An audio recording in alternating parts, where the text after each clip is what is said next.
இன்றைக்கி ஒரு தக்காளி சாதம், ஒரு ஆனியன் ரைத்தா, முட்டை இதை செய்கிறதாங்க பிளானு. ஆனால் இன்றைக்கி சனிக்கிழமை வீட்டில் இருந்துக்கிட்டு கடைசி ஏமண்டே கழுவி இதையும் செய்ய வச்சுட்டு, இன்றைக்கி அப்படியே சிக்கன் வாங்கினா எப்படி இருக்கும் அப்படின்னு சொல்லி கடைசி என்னையவே வாங்க வச்சு செய்ய வச்சுட்டாங்க. சிம்பிளாக முடிப்போன்னு நினச்சதுக்கு கடைசி எல்லாமே நானே செஞ்சாச்சு.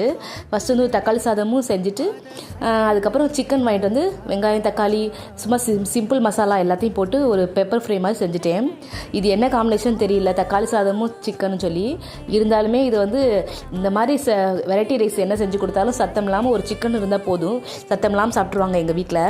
இதுவுமே நல்லா இருந்துச்சு. சரி நமக்கும் நைட்டுக்கு வந்து ஒரு தோசைக்கோ ஒரு சப்பாத்திக்கோ இந்த காம்பினேஷன் ஒர்க் அவுட் ஆகும்னு சொல்லி நானுமே இதை செஞ்சு கொடுத்துட்டேன்.